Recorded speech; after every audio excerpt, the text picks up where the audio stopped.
Dawn breaks over the Western Front, 1917. In a mud-filled trench, Private Thomas Hale huddles against the earthen wall, his hands trembling from weeks of endless shellfire. The thunderous explosions have become a terrible lullaby, driving men to madness. But this morning is different.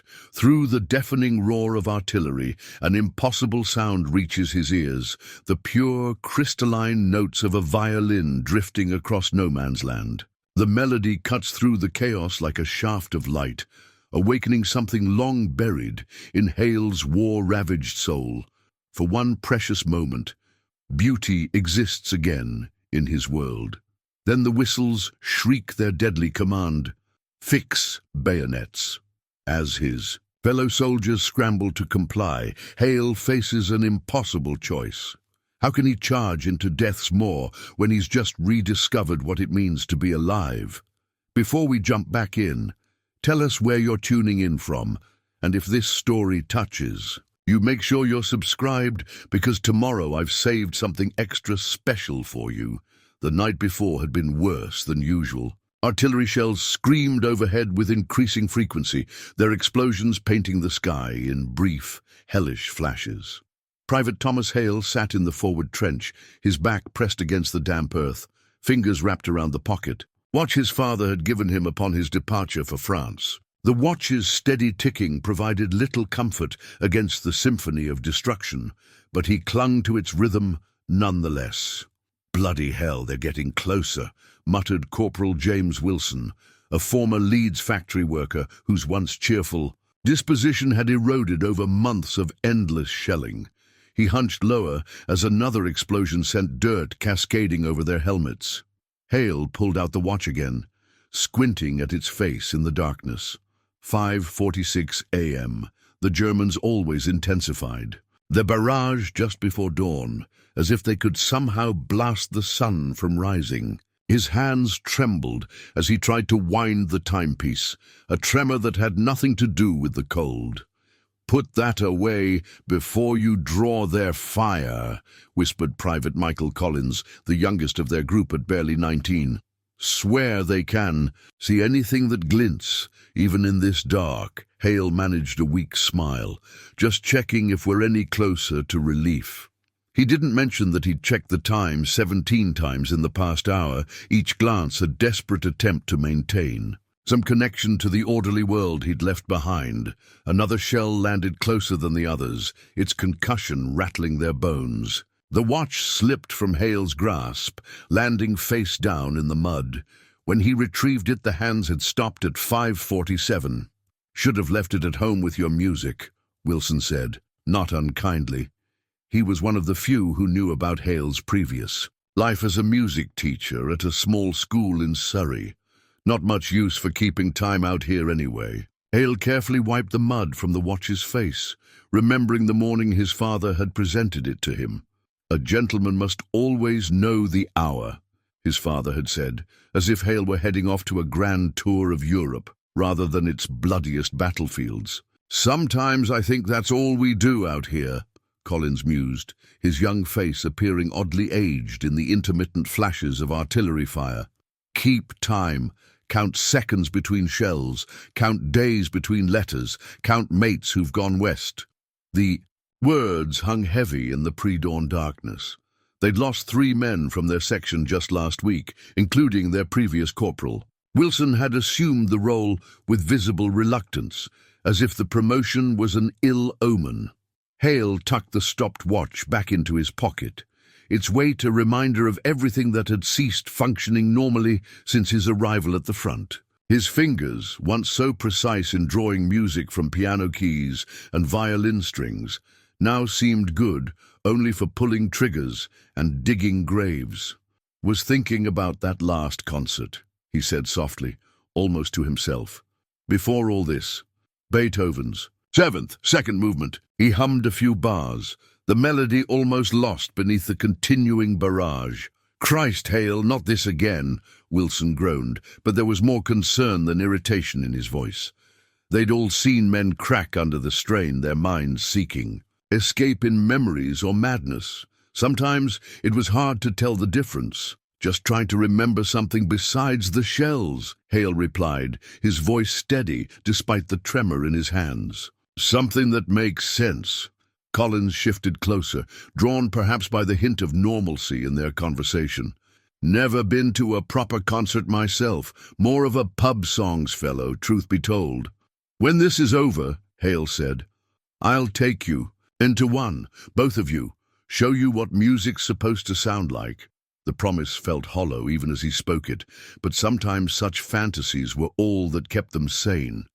Another shell burst nearby, closer than ever, sending them ducking for cover. When the debris settled, Wilson checked his wristwatch, the one that still worked. "Sun'll be up soon," he announced. "Jerry usually eases off then." Hale nodded, though he knew better. The Germans never really eased off anymore.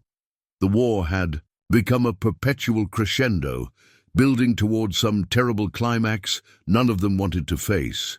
In his pocket, the stopped watch remained frozen at 5:47, as if time itself had surrendered to the chaos of their existence. Hale closed his eyes, trying to recall the precise fingering for Beethoven's Seventh, but found only the mechanical sequence of loading and firing his rifle. The artillery continued its deadly percussion as the night crept toward dawn. First light crept across no man's land like a hesitant performer taking the stage. The artillery had slackened to its usual morning rhythm, sporadic shells rather than the night's constant barrage. Through the lifting gloom, Hale watched the wasteland reveal itself.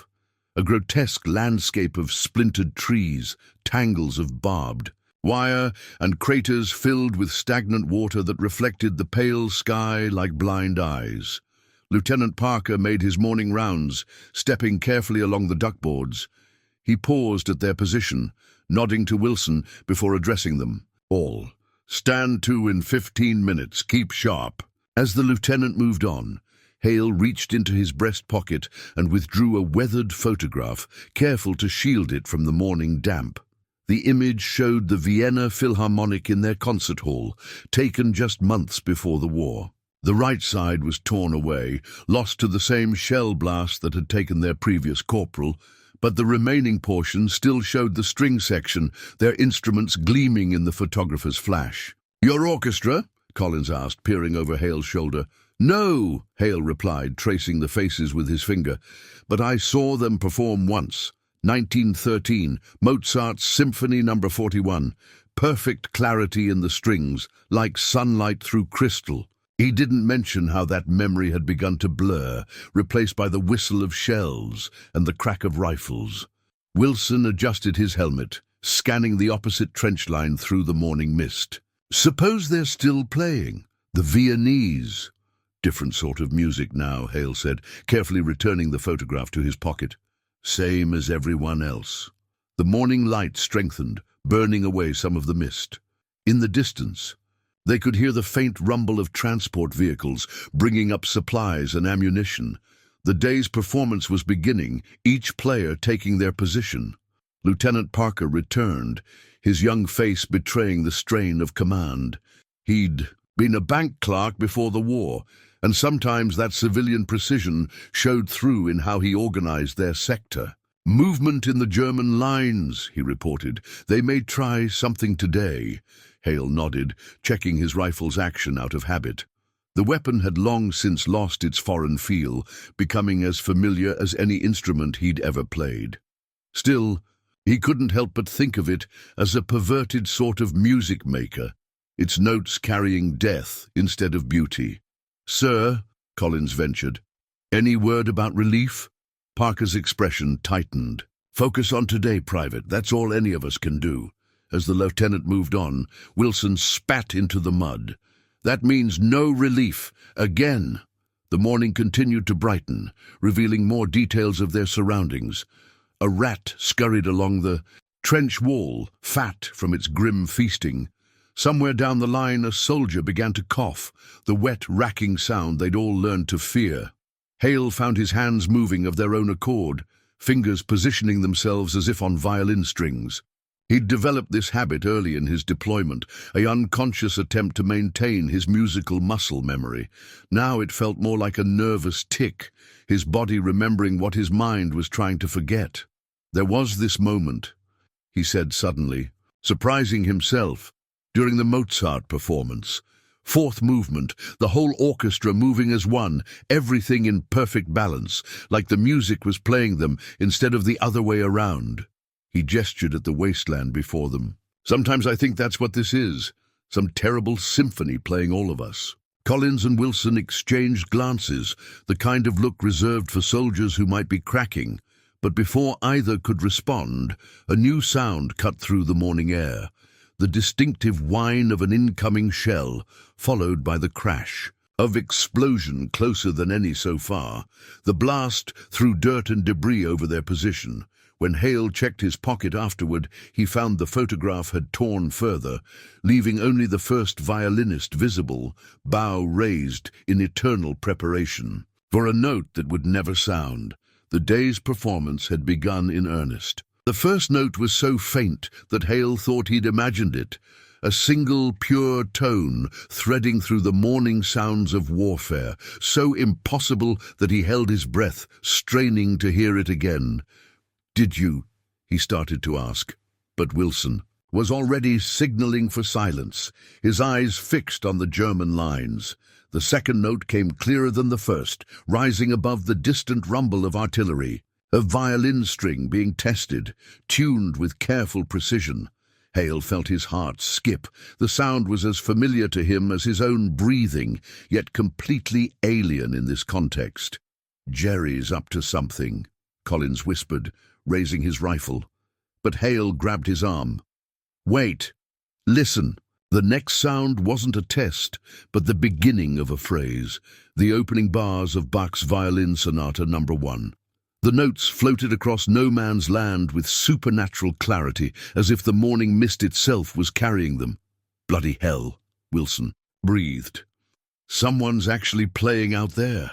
Lieutenant Parker appeared at their position, drawn by the unusual sound. His expression shifted from concern to confusion as he recognized the music. "Is this some kind of trick?" Hale shook his head, his professional knowledge taking over. "The acoustics are wrong for a gramophone. That's a live performance." He closed his eyes, letting the music wash over him. "And whoever's playing has serious training. The bowing technique—" A shell burst interrupted his analysis, but remarkably, the music continued, adjusting its tempo to incorporate the explosion like an improvised percussion section. "Sir," one of the runners appeared, slightly breathless. "Reports of music from up and down the line. Command wants to know if we're seeing any unusual enemy movement." Parker raised his field glasses, scanning the opposite trench. "Nothing visible, but—" He trailed off as the music swelled, the Bach giving way to something more modern. Debussy, Hale thought, though he couldn't place the specific piece. "Request permission to investigate, sir," Hale found himself saying. "There's a sap near here, runs closer to their lines, might get a better view." Parker hesitated, military caution warring with curiosity. "Take Wilson. Be quick about it." They moved carefully along the communication trench, then into the narrower sap line, a dead-end probe toward the German position. The music grew marginally, clearer as they advanced, though its source remained mysterious. There, Wilson pointed to something protruding from the trench wall, a piece of wood, partially buried in the mud. Hale carefully extracted it, his hands trembling as he recognized what it was. "German violin bow," he said softly, running his fingers along the warped wood. "High quality. Pre-war craftsmanship." The bow had been damaged by moisture and impact, but its core remained intact. Hale could read its history in the wear patterns, years of use by a skilled player. The music shifted again, taking on a distinctly German character, Brahms this time, unmistakably. The violinist was displaying an impressive repertoire, each piece flowing naturally into the next. "Think it means something?" Wilson asked, keeping his voice low. "Some kind of signal?" Hale studied the bow, noting the maker's mark partially visible near the frog. "This wasn't left here by accident," Someone wanted it to be found. They made their way back to their position, where Parker was conferring with other officers who had been drawn by the unprecedented situation. The music continued, its quality impossible to deny, even to untrained ears. "Found this, sir." Hale presented the bow. "In the forward sap." Parker examined it briefly before passing it to an intelligence officer who had appeared from headquarters. The music chose that moment to shift into something more universal. Amazing Grace played with such emotion that several soldiers removed their helmets instinctively. "It has to be a trick," the intelligence officer declared, "a distraction before an attack." But Hale wasn't listening to the conversation anymore. His attention was fixed on the playing itself, recognizing in it something beyond military strategy. The violinist was performing with complete commitment, each note carrying not just music, but a message, though whether it was meant for the British lines specifically or the war itself, he couldn't say. The morning had become surreal. The familiar horror of their existence transformed by this unexpected beauty. Hale felt tears on his cheeks and quickly wiped them away, embarrassed, until he noticed similar reactions among his fellow soldiers. A runner arrived with a message for Parker. The lieutenant read it, his face darkening. "Commands ordered an attack. They think the music is meant to lower our guard." He looked at Hale. "We go over the top in 20 minutes. The violin played on, oblivious or perhaps defiant of the orders that would soon send men charging across its impromptu concert hall. Hale clutched the photograph in his pocket, thinking of that last peaceful concert in Vienna. The violinist, in the image, and the unseen player in the German lines seemed to merge in his mind. Artists separated by time and trenches, but united in their ability to create beauty in a world determined to destroy it. The sheet music arrived on the morning breeze like a messenger from another world. 3 yellowed pages torn from a larger score, dancing between the lines. Collins spotted it first, snagging the pages with his bayonet before they could flutter. "Into no man's land. More of your music, Hale," he said, carefully untangling the fragile paper. Hale's hands shook as he recognized the distinctive notation of Bach's chaconne. The margins were filled with penciled annotations in elegant German script, fingering suggestions, dynamic markings, and personal notes he couldn't quite translate. Coffee stains and what might have been candle wax spoke of long practice sessions, of dedication to mastery even in the midst of war. "It's from their first violinist," he said softly, tracing the careful markings. "These are professional annotations.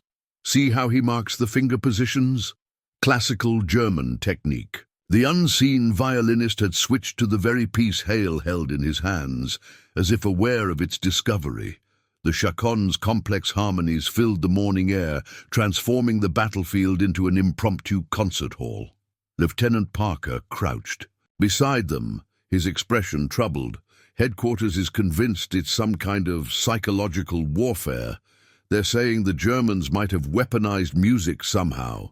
"No, sir," Hale replied, perhaps too quickly. "This is something else. Look at these notes. They're personal, artistic. Someone's been studying this piece for years." The music swelled, reaching one of the chaconne's most technically demanding passages. The execution was flawless, each note ringing with crystalline clarity across no man's land. Several soldiers had stopped their preparations to listen, their faces showing a mix of wonder and unease. Wilson shifted uncomfortably. "Could be a trap, though, couldn't it? Get us all lost in the music, then?" He was interrupted by the arrival of Major Harrison, their battalion commander. The music seemed to affect even his usual martial bearing, causing him to pause mid-stride as a particularly beautiful phrase washed over them. "Report!" he barked, shaking off the spell. Parker straightened. "No visible enemy movement, sir, but we found these." He gestured to the sheet music and the bow. The major examined them briefly, his military mindset struggling to categorize this unprecedented situation. "The attack goes forward as planned. We can't let some fiddler distract us from our duty." "But Even as he spoke, more soldiers were gathering, drawn by the music's power to remind them of the world they'd left behind. Hale saw tears in the eyes of a gruff sergeant who had once mentioned his daughter was studying violin in London. "Sir," Hale ventured, "what if this isn't about the war at all?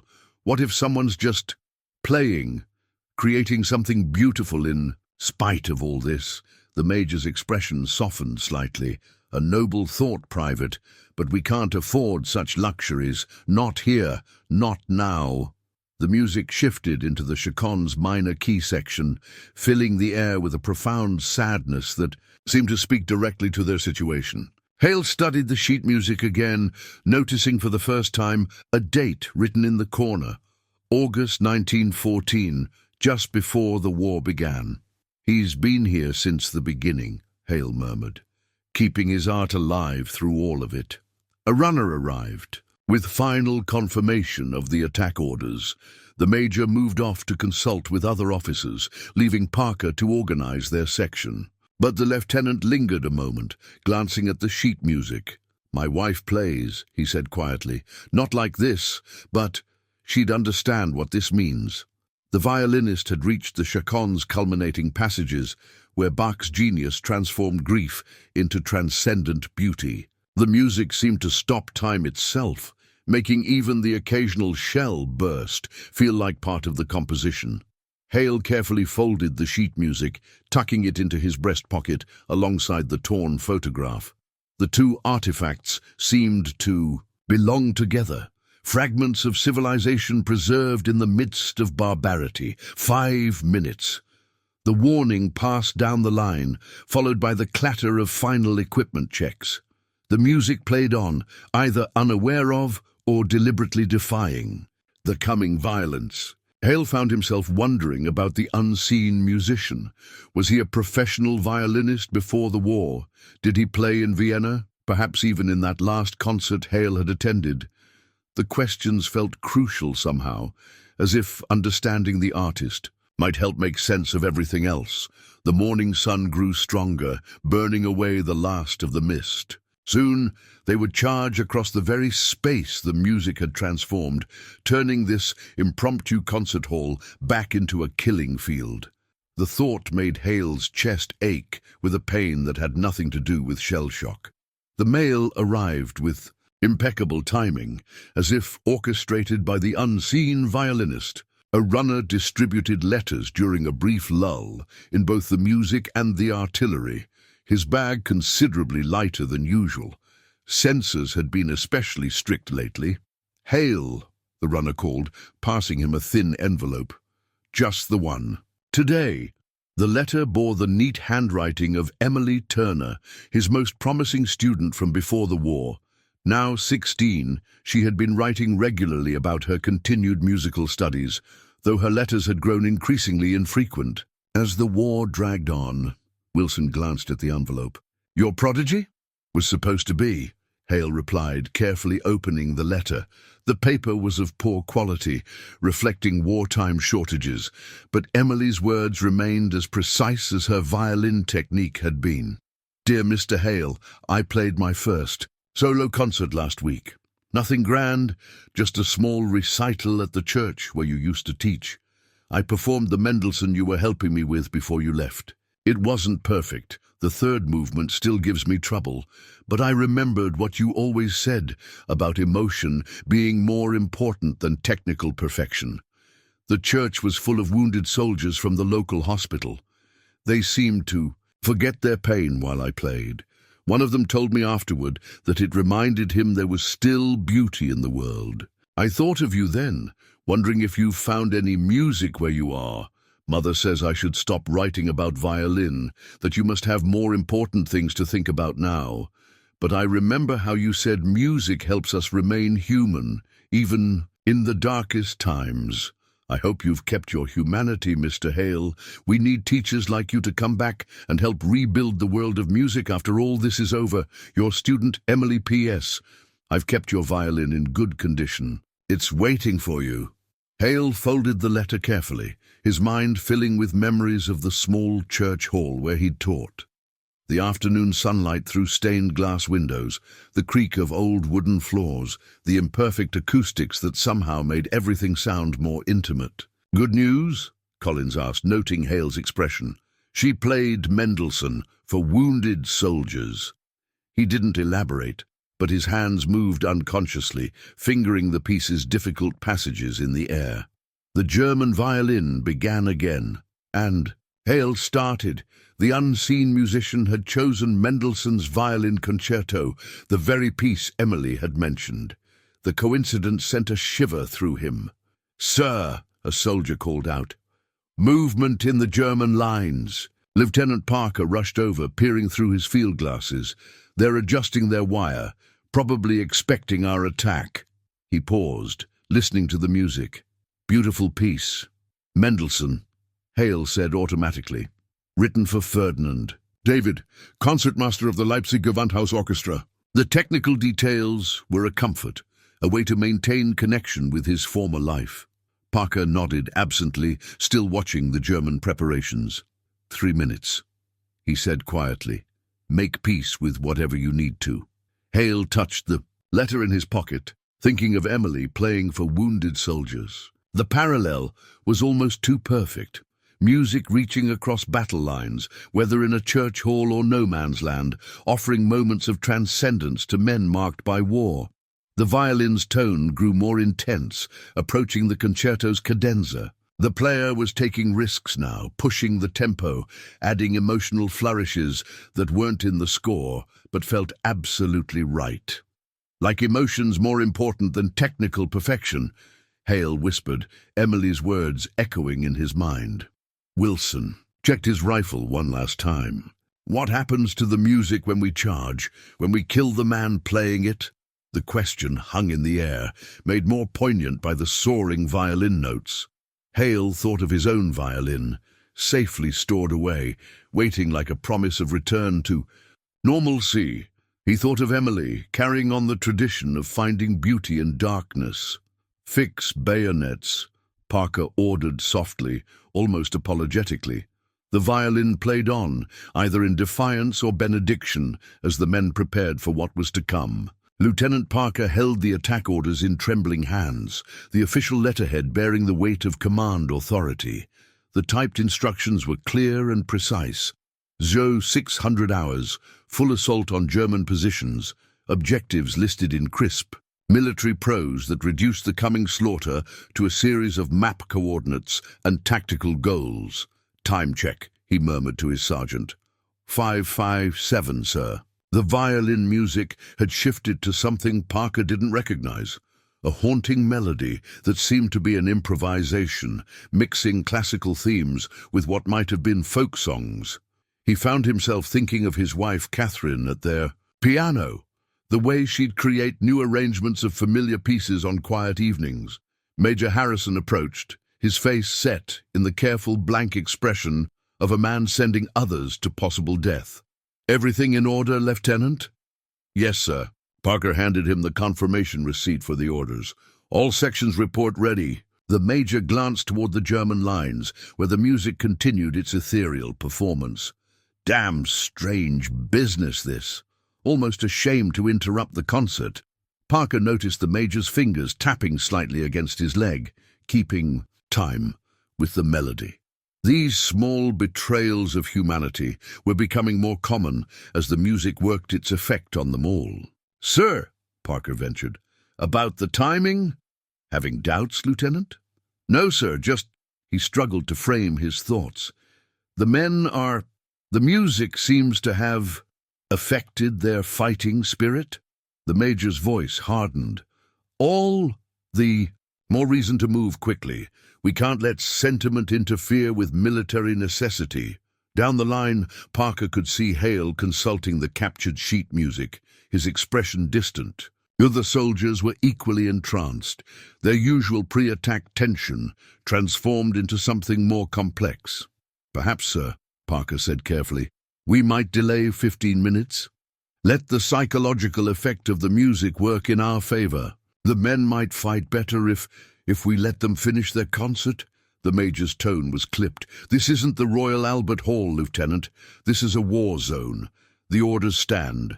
Parker nodded, knowing better than to press further. He moved along the line, checking equipment, offering quiet words of encouragement. Every soldier's face showed the same conflict he felt, the brutal discord between the beauty filling their ears and the violence they were about to unleash. "1 minute," he called softly, the words carrying despite the music. The violin's melody grew more intense, as if the unseen musician sensed what was coming. The playing took on an almost desperate quality, trying to say something profound before it was too late. Parker unfolded the orders one last time, their typed precision now seeming absurd in the face of this unprecedented situation. How did one write orders that accounted for an enemy who chose to offer beauty instead of bullets? "Sir," it was Hale, approaching with proper military courtesy despite the circumstances. "Request permission to try something first." "There's no—" "On time, Private. 30 seconds, sir. Please." Parker glanced at his watch, then at the orders in his hand. The official letterhead stared back, demanding obedience. But the violin's song spoke of other possibilities, other ways of being human, even in this inhuman place. 30 seconds, he agreed, knowing he might face consequences for even this small delay. Hale moved quickly to the forward position, and to Parker's astonishment began to sing, a clear tenor voice joining the violin's melody in perfect harmony. The song was Schubert's Ave Maria, a piece that transcended national boundaries. For a moment, just a moment, the violin faltered. Then it adjusted, accompanying Hale's voice with delicate precision. The combination of German violin and British voice created something entirely new, a brief glimpse of what collaboration might achieve instead of combat. Parker felt tears on his cheeks and quickly wiped them away. The orders in his hand seemed to weigh 1,000 pounds. When he looked up, he saw the same moisture in the major's eyes, though the older officer was already raising his whistle to his lips. The violin and voice concluded their brief duet, the final notes hanging in the morning air like a question none of them could answer. Parker looked at his watch one last time, then at the orders that would shatter this magnificent, impossible moment. "Fix bayonets," he commanded, his voice hoarse. "Prepare to advance."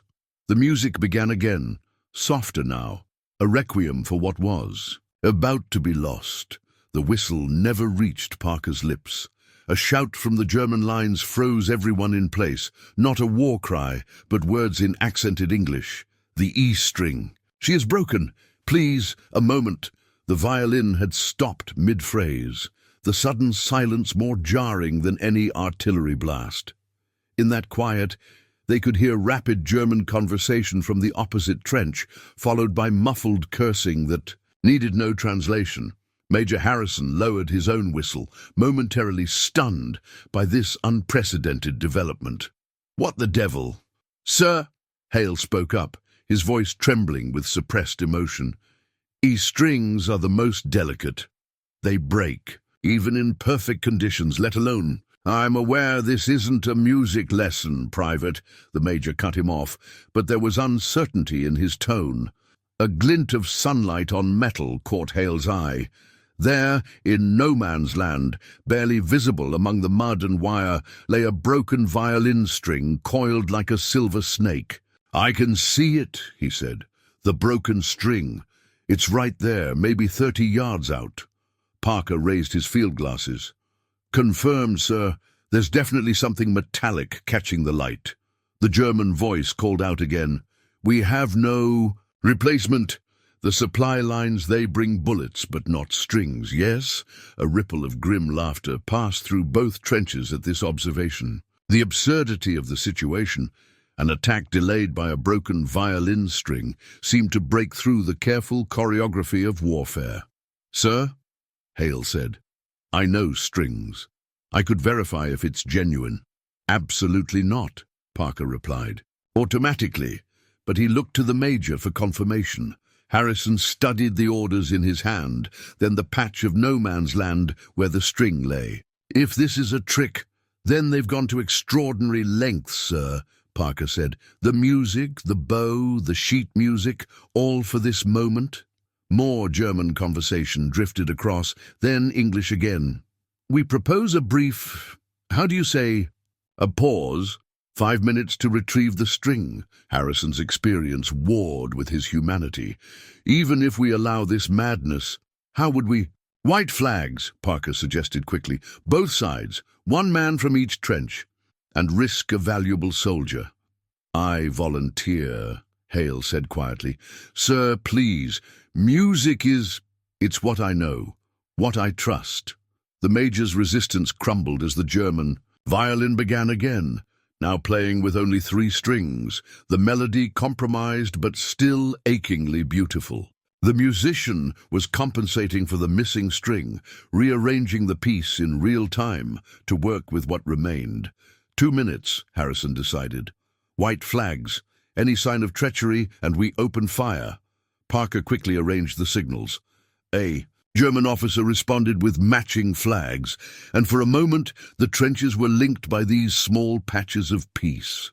Hale climbed carefully over the parapet, a white handkerchief tied to his bayonet. From the German side, a tall figure emerged, similarly armed. They approached the broken string like 2 conductors meeting at center stage. The German soldier was older than Hale expected, with wire-rimmed spectacles and a professor's bearing. He gave a slight bow. Johann Weber, once of the Berlin Philharmonic. Thomas Hale, I taught music in Surrey. They both knelt to examine the string. It was indeed a professional-grade violin E string, broken from excessive tension rather than combat damage. You sang Schubert, Weber said, carefully gathering the string.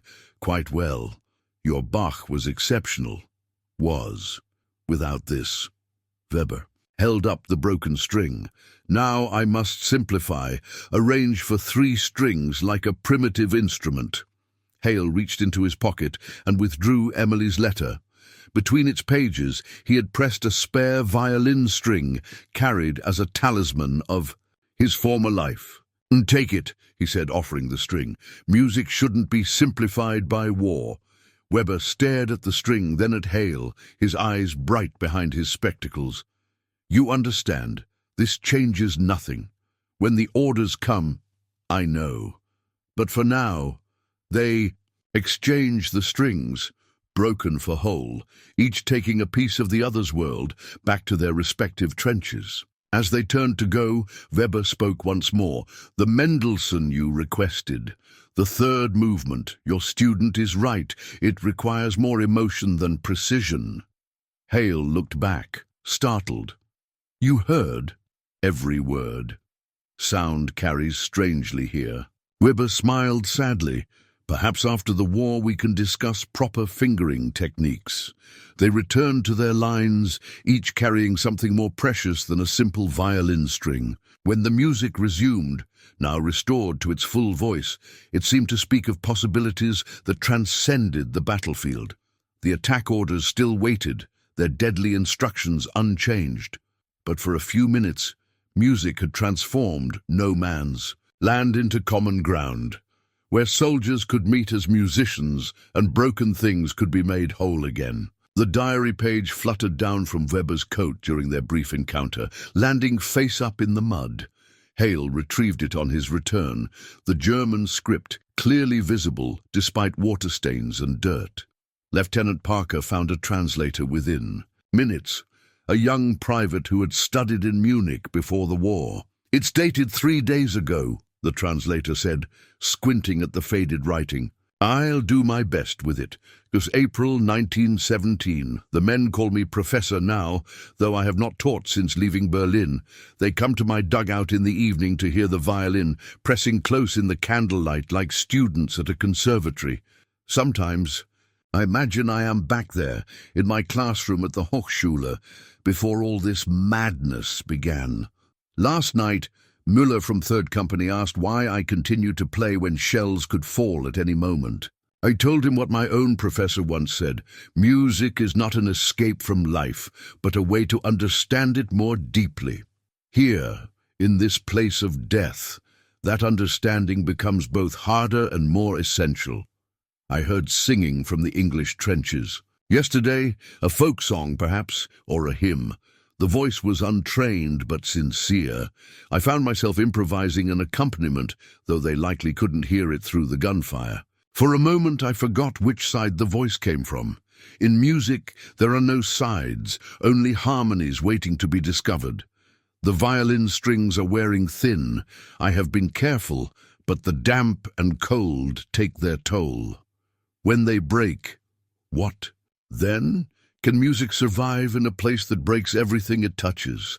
J.W. The translator fell silent, the diary page trembling slightly in his hands. The violin music from the German lines had taken on a different quality now, not just beautiful, but defiant, as if Weber was answering his own question about music's survival. There's a postscript, the translator added, written in English. To whoever finds this, the Bach chaconne requires a full heart more than perfect strings. Major Harrison had listened to the translation without comment, but now he stirred. He knew we'd find it, left it deliberately. Sir? Parker questioned. This Professor Weber, he's playing for both sides, has been all along. The Major's voice held a mix of admiration and frustration. It's almost worse than if it were a trick. A man who genuinely believes music can matter here. A shell burst interrupted him, closer than the recent ones. The German violin never faltered, incorporating the explosion into its rhythm, as it had done all morning. Hale studied the diary page, recognizing in Weber's words his own struggles to reconcile art with warfare. He thought of his students back home, of Emily playing for wounded soldiers. Perhaps that was how music survived, not by escaping the horror, but by transforming it into something meaningful. Sir, Parker said quietly to the Major, the attack orders still stand, Lieutenant. A diary doesn't change our duty. But something had changed. The German trenches were no longer just an anonymous enemy position. They had acquired a humanity through Weber's words, through his music that still floated above the battlefield. The men shifted uneasily, their rifles feeling heavier somehow. The translator cleared his throat. There's one more thing, sir. In the margin, there's a musical notation, a few bars of something. Hale looked over his shoulder. The hastily penciled notes formed a phrase he recognized. The beginning of Beethoven's Ode to Joy, the ultimate expression of universal brotherhood. Whether Weber had written it as hope or irony was impossible to tell. A runner arrived with updated orders. The Major read them grimly. 5 minutes, he announced. Make ready. The violin's song changed again, becoming something that seemed to combine elements of both German and British melodies, weaving them together into a new whole. Weber was composing in real time, creating a piece that could only exist here, in this moment, between these particular forces. Hale carefully folded the diary page, adding it to his growing collection of artifacts. The sheet music, Emily's letter, the photograph. Together they told a story not of war, but of humanity's persistence in maintaining civilization within barbarism. The music swelled toward what felt like a conclusion. In both trenches, men listened with the intensity of audiences at a final concert, knowing that when the last note faded, their separate worlds would rush back in, bringing with them all the deadly obligations they had temporarily set aside. Lieutenant Parker held the whistle between his fingers, feeling its weight. The brass instrument had been his father's, carried through the Boer War and passed down with words that seemed naive now. Blow it proudly, son. Lead your men to glory. There was no glory in what was coming. The whistle would sound a single harsh note, the antithesis of Weber's violin, and send men scrambling into the machinery of death. 2 minutes, he called softly. The violin had taken on an elegiac quality, as if Weber too understood what the whistle would bring. He was playing a piece Parker recognized from his wife's repertoire, Gabrielle Fauré's Après un rêve, After a Dream. The choice seemed deliberately pointed. Check weapons, Parker ordered, his voice barely carrying over the music. Fix bayonets. The metallic sounds of preparation created a grim counterpoint to the violin's melody. Down the line, he could see Hale moving mechanically through the motions, his face set in an expression of profound loss. Major Harrison appeared beside him. "Steady, Lieutenant. The men are looking to you." "Yes, sir." Parker gripped the whistle tighter. "Sir, about Weber." "He's the enemy, Lieutenant, no matter how well he plays." The violin's song grew more intense, building towards something that felt like both culmination and protest. Weber was putting everything into these final moments, perhaps knowing they were his last chance to speak through music rather than munitions. Collins voiced what many were thinking. "Seems wrong, sir, charging while he's playing like that." "War is wrong, Private," the Major replied, with unexpected gentleness. "This just makes it more obvious." Parker raised his field glasses one last time, studying the German lines. He couldn't see Weber, but he could imagine him, the professor-turned-soldier, playing his violin in defiance of the war's attempt to strip away all beauty and civilization.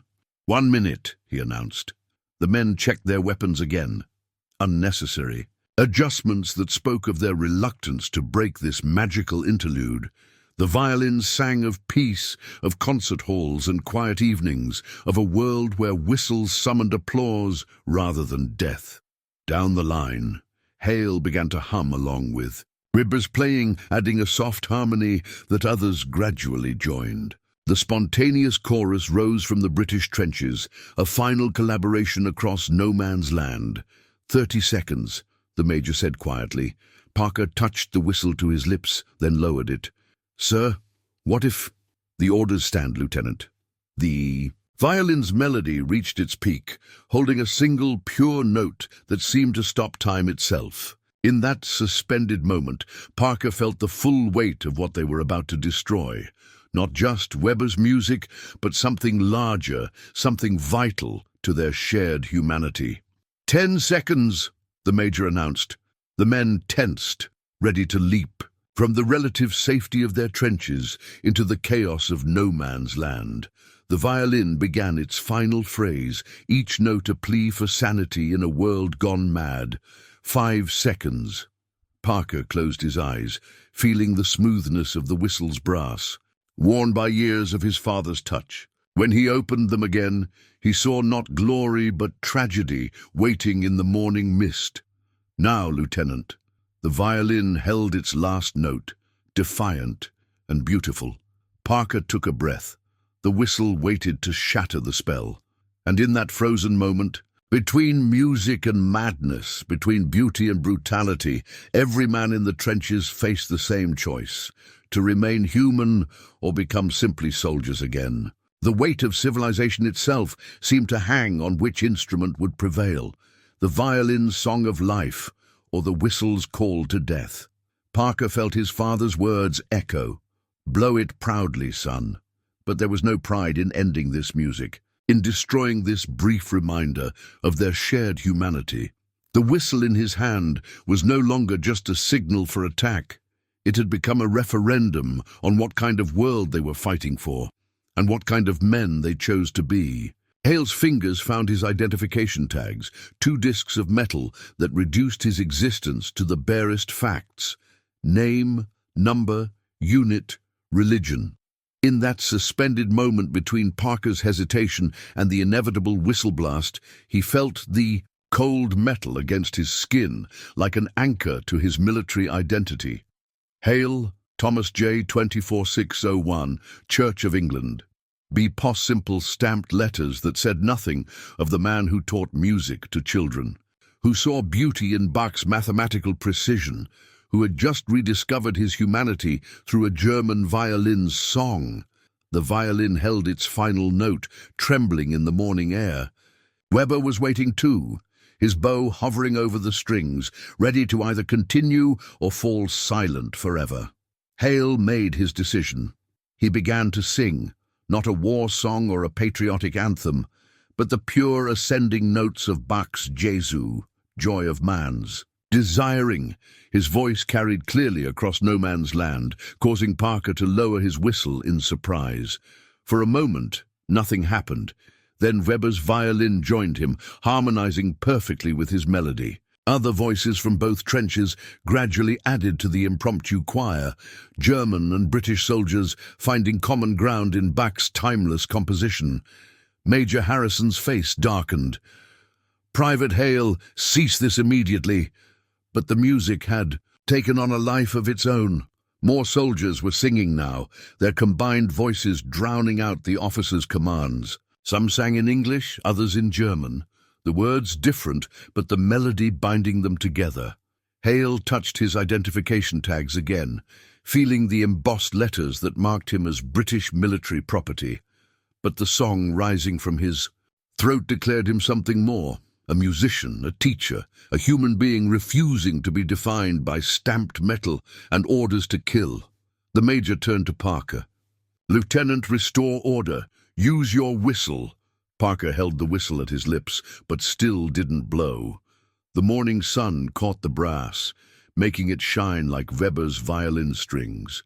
Two instruments, two possible futures, hanging in balance. Hale kept singing, even as he heard the click of rifles being aimed at him. His identification tags felt lighter now, as if the music was freeing him from their weight. He thought of Emily's letter, of Weber's diary, of all the fragments of civilization they discovered in this uncivilized place. "Last warning, Private." The major's voice was tight with suppressed emotion. "Remember your oath." The oath. Hale had sworn it with his hand on a Bible, accepting his tags as symbols of duty and loyalty. But hadn't he sworn other oaths too? To his students, to music itself, to the belief that beauty could elevate humanity above its baser instincts. The violin soared above the massed voices, Weber adding intricate variations to Bach's theme. It was the music of cathedrals and concert halls, of civilization at its peak, now rising from the mud and blood of its nadir. Hale reached up and grasped his identification tags, the metal warm now from his body heat. With a sharp tug, he broke the chain. "Private Hale!" Parker's shout held more worry than anger, but Hale was beyond military authority now. He climbed onto the fire step, his tags dangling from one hand while the other held an empty rifle high above his head. "Shoot him!" Someone called from further down the line. Instead, a young German soldier emerged from the opposite trench, then another. Soon dozens of men were standing exposed, their rifles held upward like Hale's. An improvised orchestra of steel and wood, offering harmony instead of hatred. The tags slipped from Hale's fingers, falling into the mud of no man's land. The stamped letters disappeared into the earth, but the song they'd helped inspire continued to fill the air. Major Harrison drew his pistol, duty warring with dismay on his face. "In God's name, man, what are you doing?" "Choosing the music, sir," Hale answered simply, his voice never leaving the melody. The violin reached the piece's crescendo, and Weber himself appeared above his trench, playing with transcendent passion. The morning sun caught his spectacles, making them flash like signals of peace. Lieutenant Parker finally lowered his whistle completely, letting it fall from trembling fingers. The brass instrument landed beside Hale's tags, war's percussion.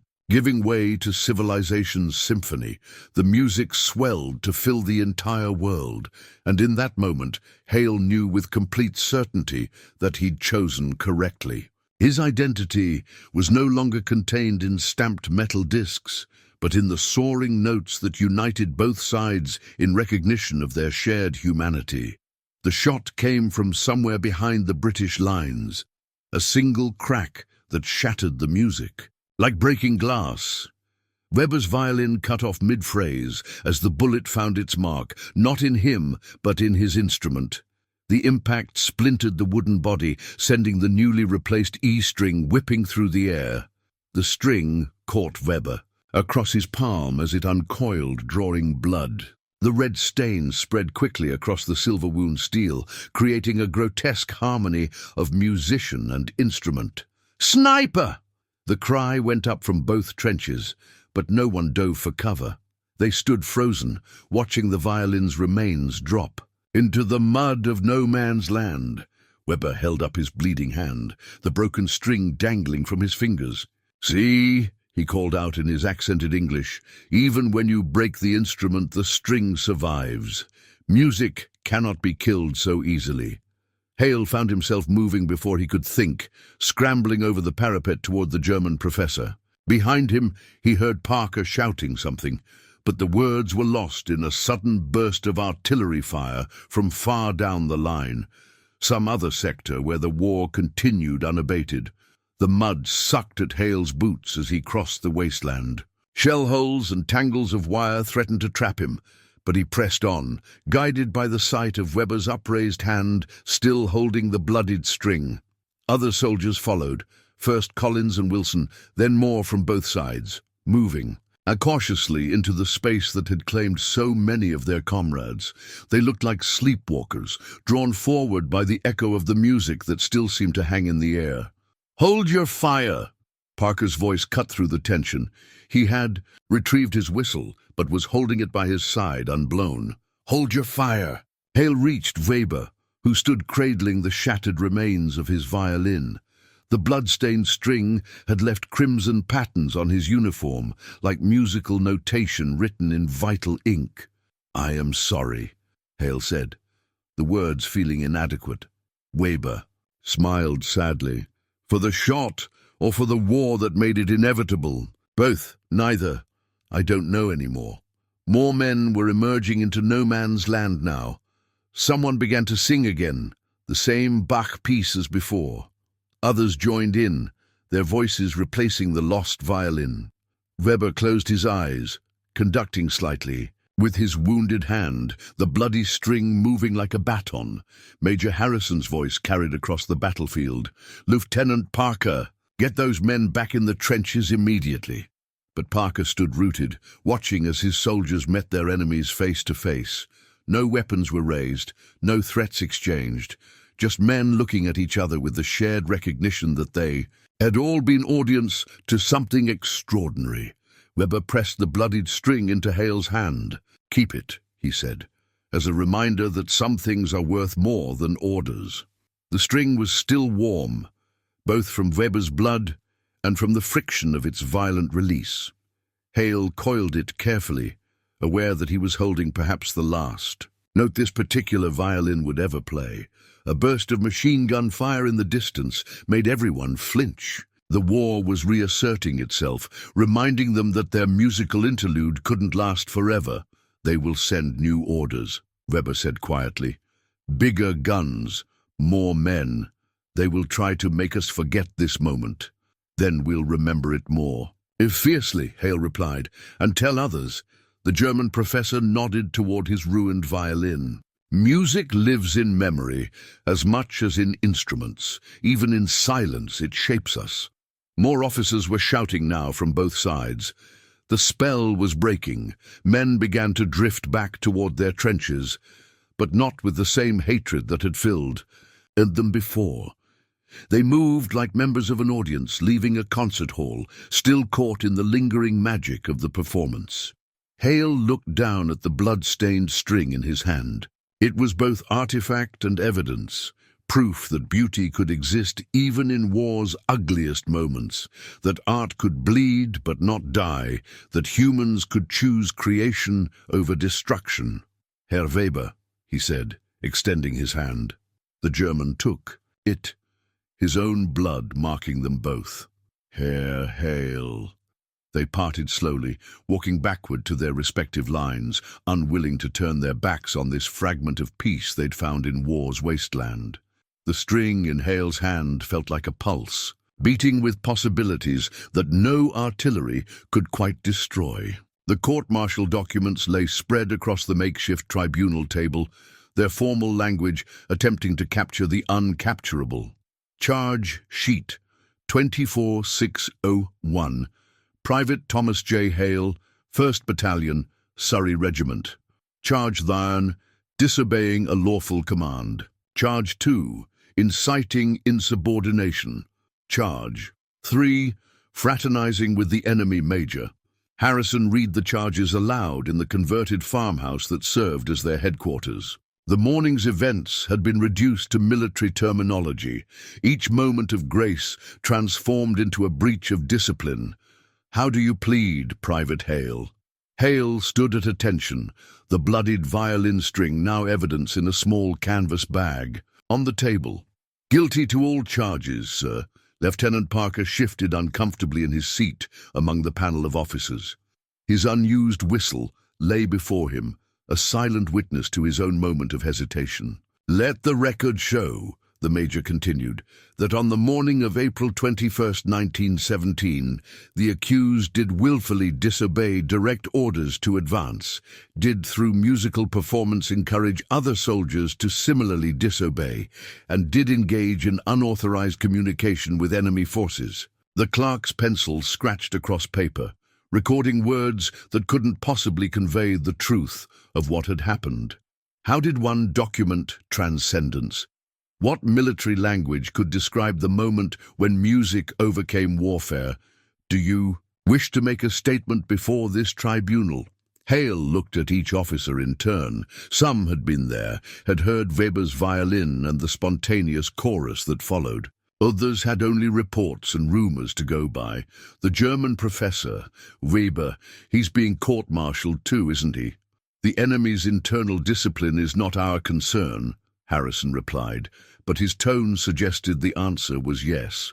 "Then, we're charging men on both sides for choosing humanity over horror."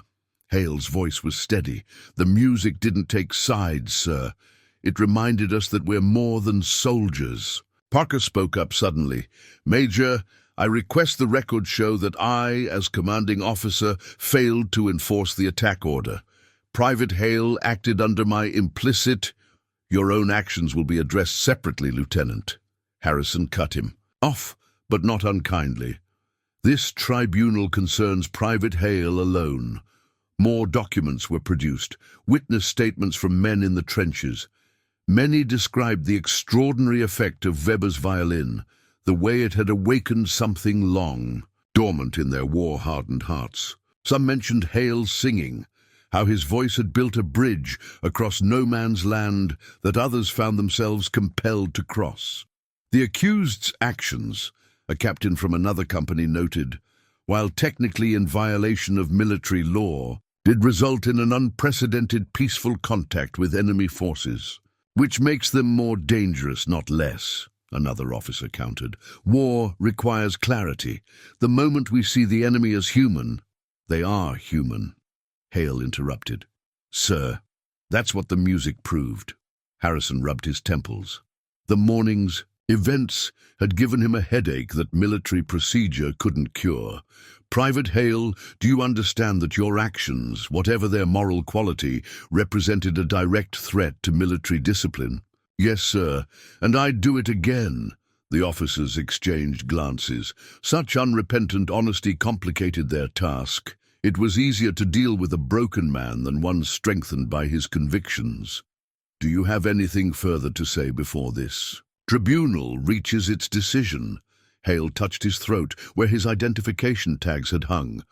"Only that some songs have to be sung, sir, even if they break the rules of war." The tribunal withdrew to consider its verdict, leaving Hale alone. With the clerk and a guard, through the farmhouse window, he could hear soldiers singing hymns in the distance. The music hadn't quite died, despite official efforts to restore pure military order. The bloodied string lay in its evidence bag, its crimson stains now dark and dried. But like Weber had said, the music lived on in memory, shaping them all in ways that no court-martial could undo. The London Times, 23rd April 1917. Music stops. War, extraordinary scene at the front.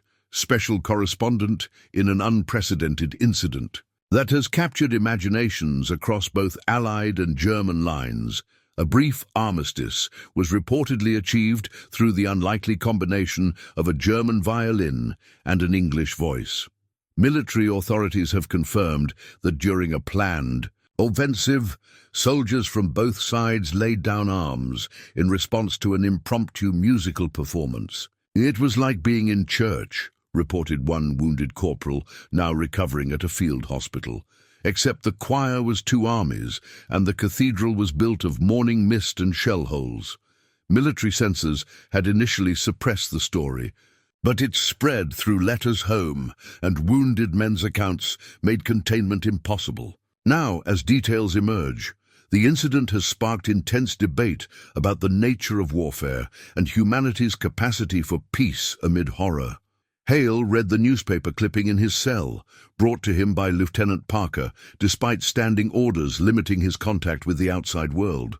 The article continued for several columns, attempting to capture in words what even those present could barely comprehend. "They're calling it the concert in no man's land," Parker said quietly. "It's being discussed in Parliament." "And in the German Reichstag," added the guard, surprising them both with his contribution. "My cousin's a translator, says the German papers are full of it too." Hale folded the clipping carefully. The story had grown beyond him now, beyond even Weber and his violin. It had become something else, a symbol, a possibility, a question that demanded answering.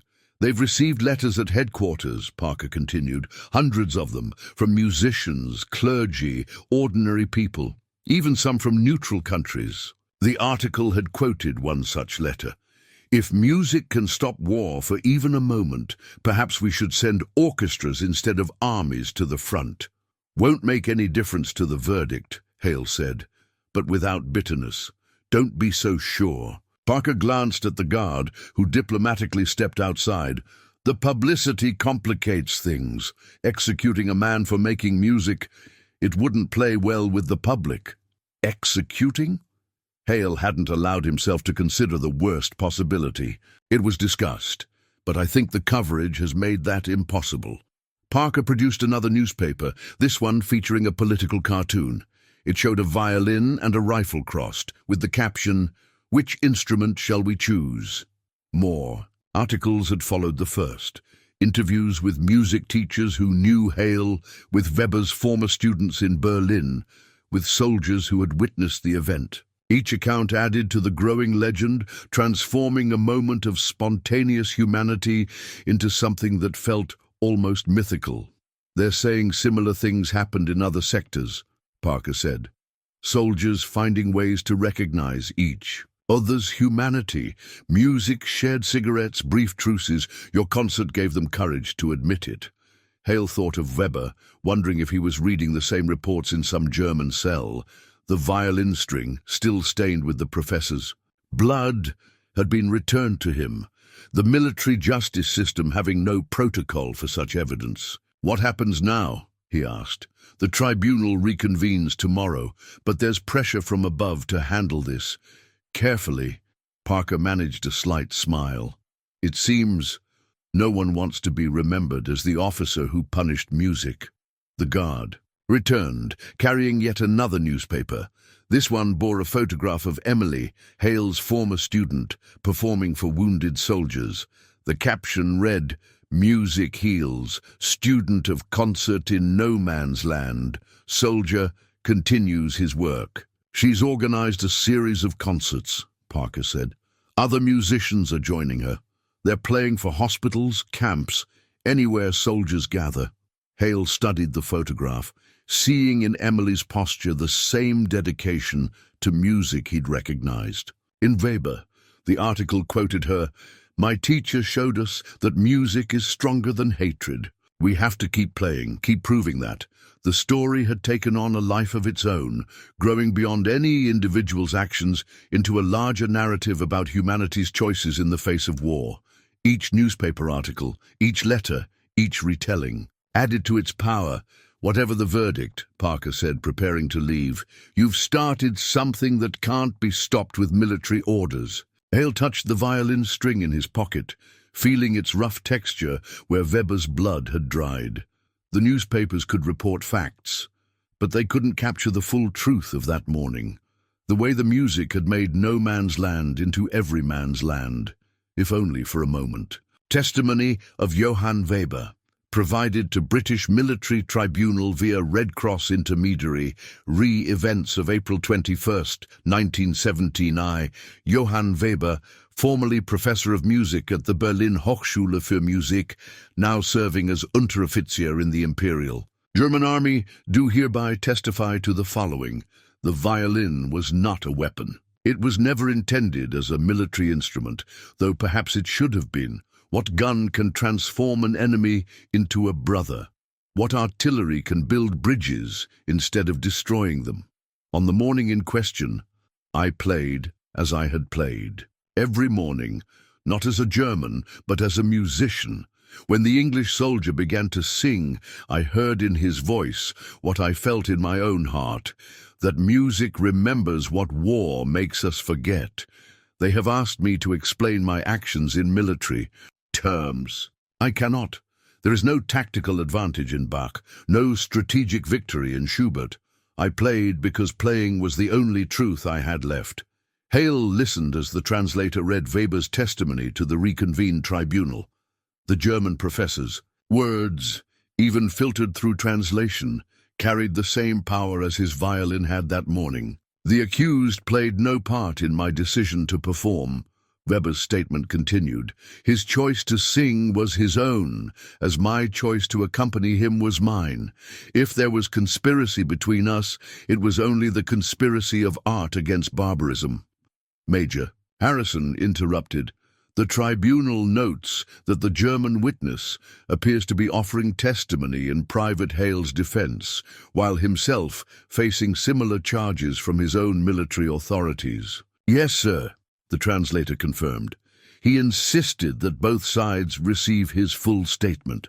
The testimony went on, describing the moment when Hale began to sing, "It was Jesu, joy of man's desiring," a piece that Bach wrote to express the divine in human form. In choosing this, the English soldier demonstrated understanding of music's highest purpose, to elevate us above our temporal divisions. Lieutenant Parker shifted in his seat, his face showing the impact of Weber's words. Other officers on the tribunal looked similarly affected, their military bearings softening as the testimony touched on universal truths. When the bullet destroyed my violin, Weber wrote, I felt no anger. The instrument was already fulfilling its ultimate purpose, sacrifice in service of awakening. Like the human voice, its music could not be contained by wood and strings. Alone, the translator paused, consulting his notes. There's a technical portion here, sir. Professor Weber provides detailed musical analysis of the spontaneous harmonies that emerged when both sides began singing together. Continue, Harrison ordered quietly. He describes it as a moment of perfect counterpoint, British and German voices creating something that neither side could achieve alone. He compares it to Bach's use of multiple melodic lines that maintain their independence while contributing to a greater whole. Hale closed his eyes, remembering. The musical terminology brought back the moment with startling clarity, the way the voices had woven together, ignoring national boundaries in favor of harmonic necessity.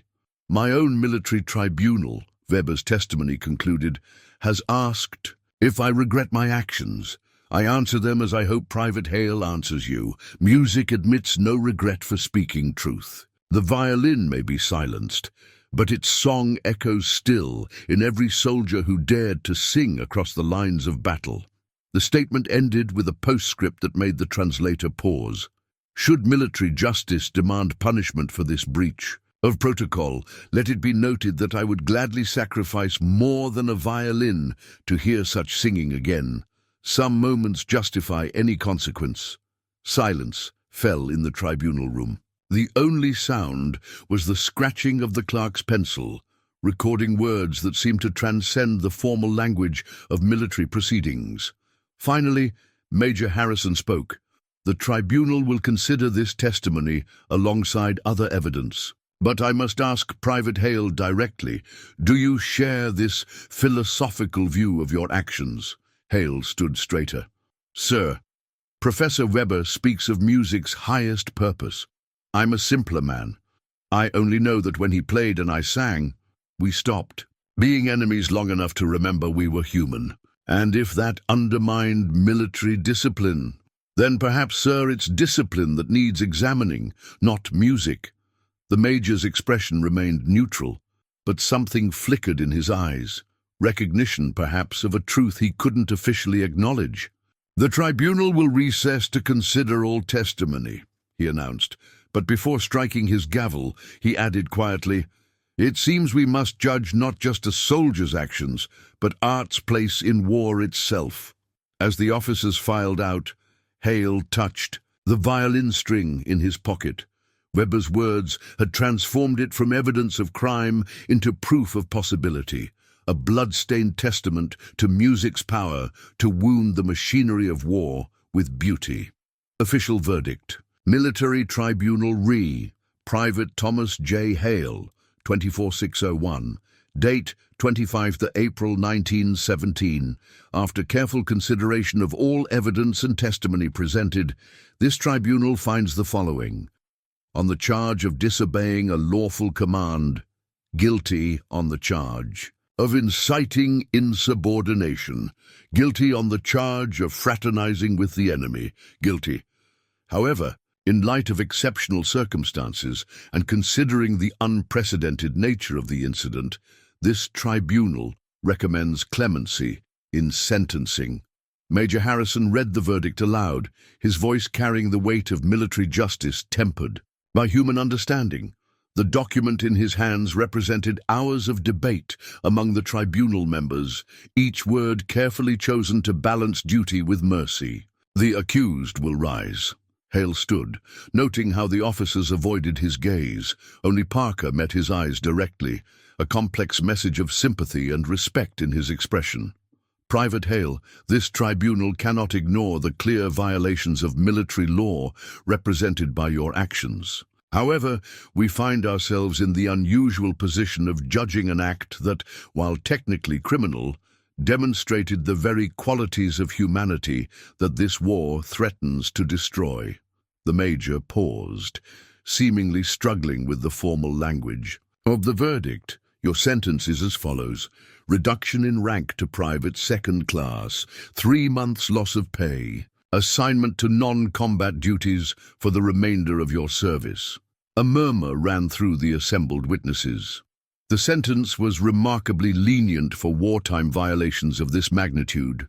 "Furthermore," Harrison continued, "this tribunal recommends your reassignment to the Royal Army Medical Corps, specifically to their rehabilitation program for shell-shocked soldiers. We understand they have been experimenting with music therapy." Hale blinked in surprise. This was more than clemency. It was almost recognition of what he and Weber had proved about music's power. The verdict document went on to detail the specific terms of his punishment and reassignment. But between the lines of military procedure lay something else, an acknowledgement that some acts of disobedience serve a higher law than military discipline. "The tribunal notes for the record," Harrison added, departing from the written verdict, "that we received word this morning about the German musician. Professor Weber has been sentenced to similar non-combat duties, working with their wounded." Parker allowed himself a small smile. Even the clerk's pencil seemed to move with less severity across the page. However, the Major's tone hardened slightly. "Let no one mistake this lenience for approval of insubordination. The unique circumstances of this incident are unlikely to be repeated, nor should they be." The verdict's final paragraph addressed this directly. This tribunal's decision should not be interpreted as establishing precedent for future cases.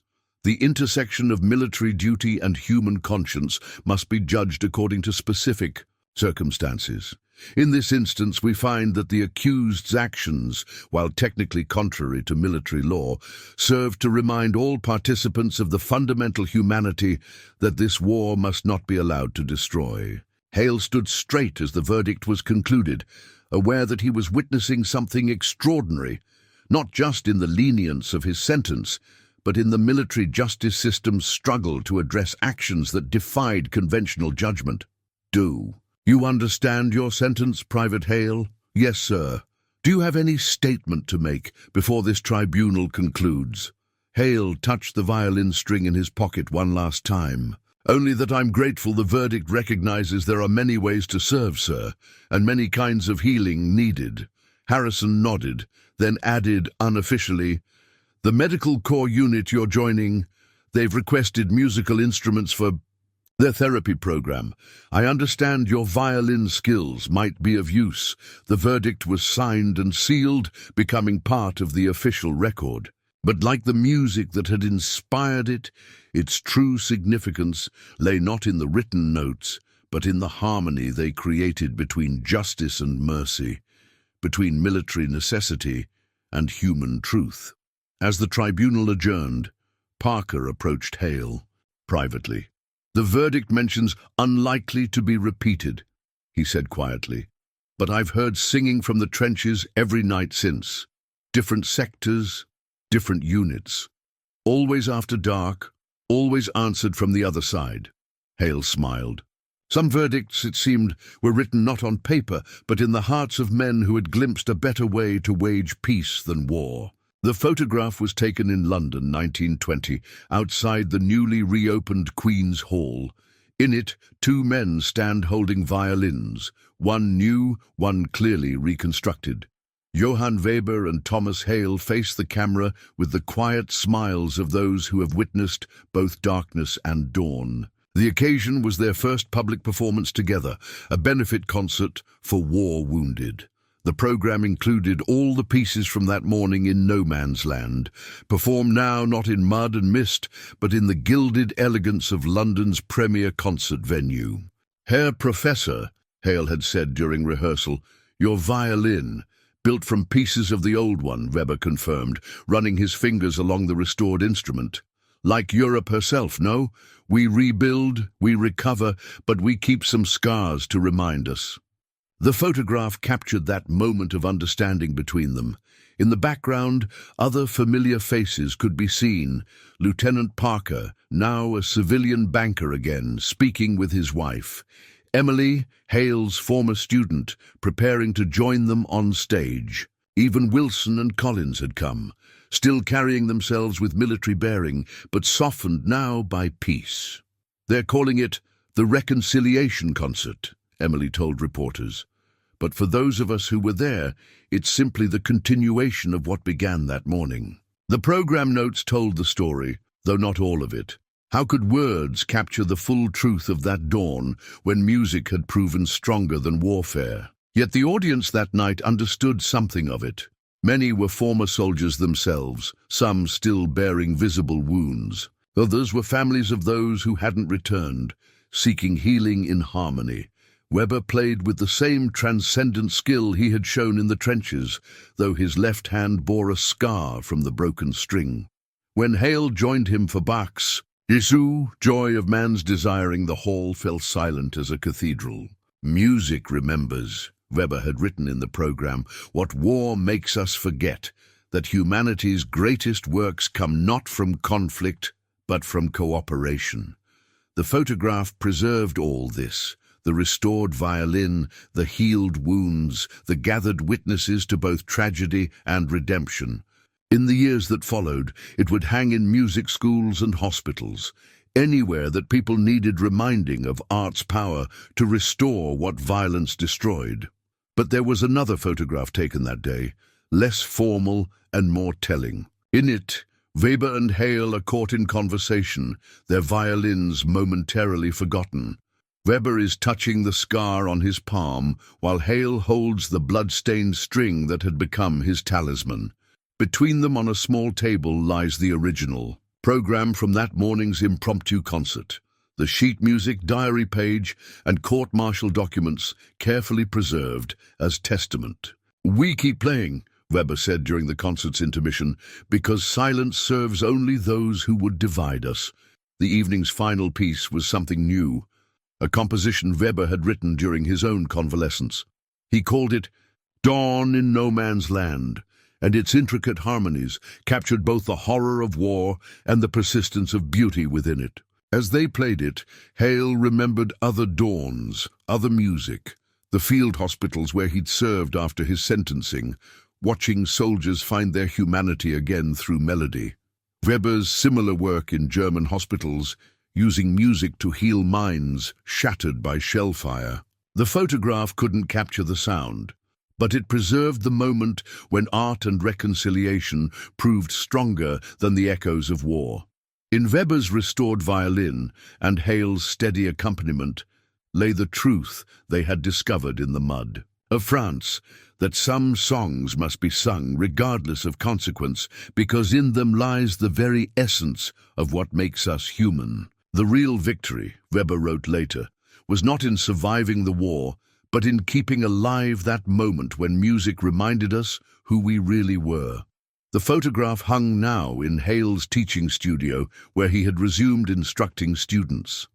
Beside it, in a simple frame, lay the blood-stained violin string, no longer evidence of conflict, but proof that even in war's darkest hour, beauty could bloom and change hearts. The Imperial War Museum's newest exhibit opened in 1965, centered around a single violin in a glass case. Its restored body bore visible scars, marks of both destruction and renewal. Beside it lay the original blood-stained E-string, still coiled exactly as it had been that morning in no man's land. An elderly Thomas Hale stood before the display, watching his granddaughter Sarah practice for the evening's commemoration concert. She played Weber's Dawn in No Man's Land on her own violin, her technique reflecting both her grandmother Emily's teaching and the weight of the history she was helping to preserve. "The tone's different now," Hale said softly, indicating Weber's restored instrument in its case. "Age and repairs changed it, but then we all changed." The museum curator had invited him to play the violin one last time before it was permanently sealed in its display. His fingers, though stiffened by age, still remembered every note of that morning's performance, but he had declined. "Some music belongs to its moment," he had explained. "What mattered wasn't the instrument, but what it proved about humanity's capacity for grace under pressure." Sarah finished the piece and lowered her bow. "Did you ever regret it, grandfather? Standing up when the whistle blew?" Hale touched the glass case gently. "Only that it took a war for us to discover such truth through music." The exhibit included everything: the court-martial documents, Weber's diary, the photographs, even Lieutenant Parker's unblown whistle. Together, they told a story not just of one morning's miracle, but of art's eternal power to elevate humanity above its baser instincts. Weber had passed away the previous year, but his final letter to Hale was also displayed.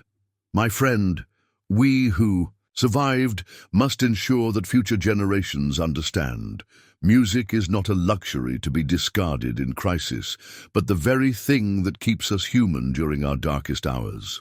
The violin would outlast them all now, its scars and restoration a permanent reminder that beauty, though vulnerable to violence, had a resilience that transcended battlefield divisions. Each day, visitors would read its story and remember that, even in war's darkest moment, humanity's highest qualities could shine through. Sarah raised her violin again, beginning Bach's Jesu, Joy of Man's Desiring, the piece that had first united German violin and English voice across no man's land. As she played, Hale closed his eyes, hearing not just his granddaughter's music, but the echoes of that dawn. Weber's violin soaring above the trenches, soldiers' voices joining in spontaneous harmony, the moment when art proved stronger than artillery. "The music never really ended," he told Sarah as she finished. "It just changed forms. Every time someone chooses beauty over brutality, every time art speaks truth to power, they're playing that same song."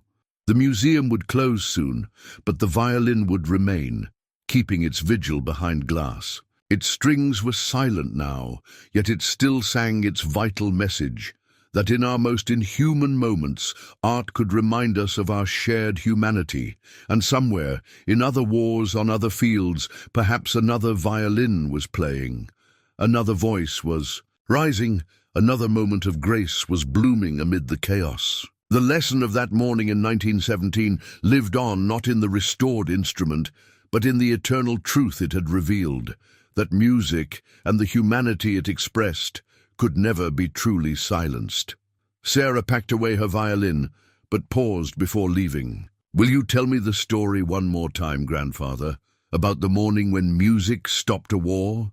Hale smiled, hearing in her question the eternal power of that dawn's legacy. "It begins with a violin playing across no man's land,